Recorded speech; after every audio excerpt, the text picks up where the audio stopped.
Imagine having to decide whether you choose to pay for medication for yourself this week or purchase groceries for yourself or your family.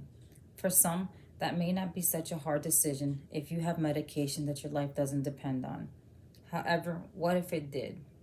If you don't personally depend on a life saving medication, you may not understand how hard that decision can be. The cost of medication can be extremely high, more than many of us can imagine. However, what if there existed a health care system that will allow individuals the ability to afford any medication they needed? Such a healthcare system does exist, and it's called a single pay healthcare system. Although many of you are a lot younger than I, this may not be a concern for you at your age. However, as I became older, I became diagnosed with diabetes. My first concern was how much was the medication going to cost. I do have a few friends that were diagnosed with diabetes, and they would always say how much the medication would cost, and it was too expensive for them to afford. However, again, as I became concerned, I wanted to do a little research, and the first place that I logged into, like many of you do, was social media. I decided to first check a group specifically for this medication that I was prescribed. It was a support group for the medication called Ozempic. Immediately, my concerns grew even more as those in the support groups posted that their insurance denied them the medication because of the cost. Others that had posted in the group had stated that their insurance requested that they try some other form of medication before this one was approved.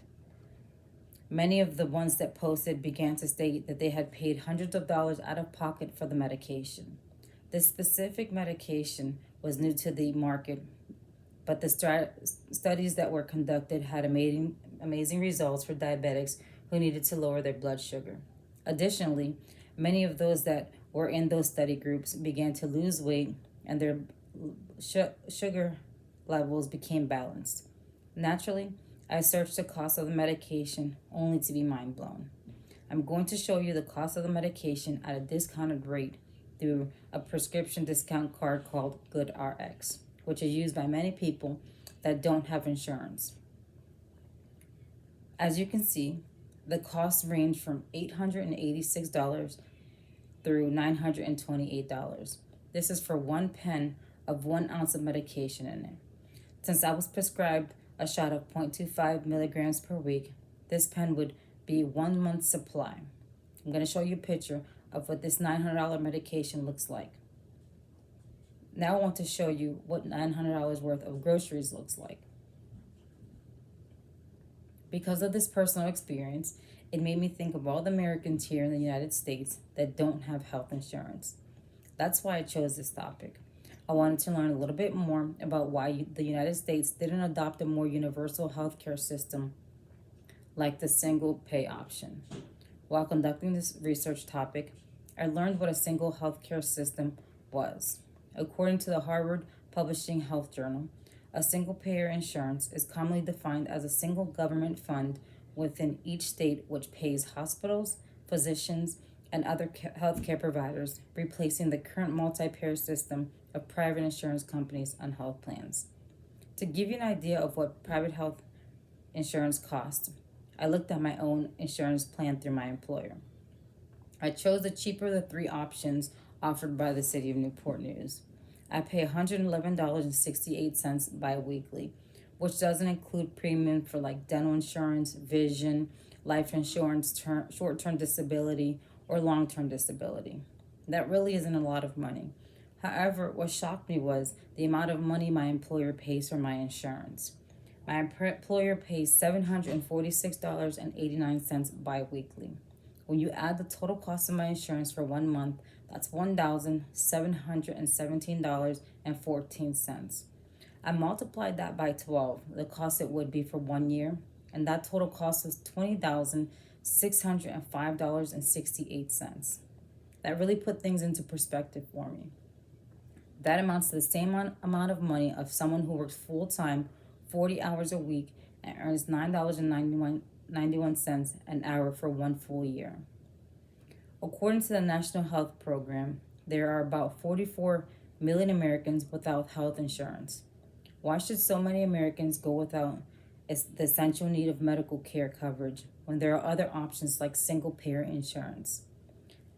By America adopting this universal health care plan, it would eliminate the financial threat and impaired access to care for the tens of millions who do have coverage but are unable to afford the out-of-pocket expenses because of deficiencies in their insurance plans.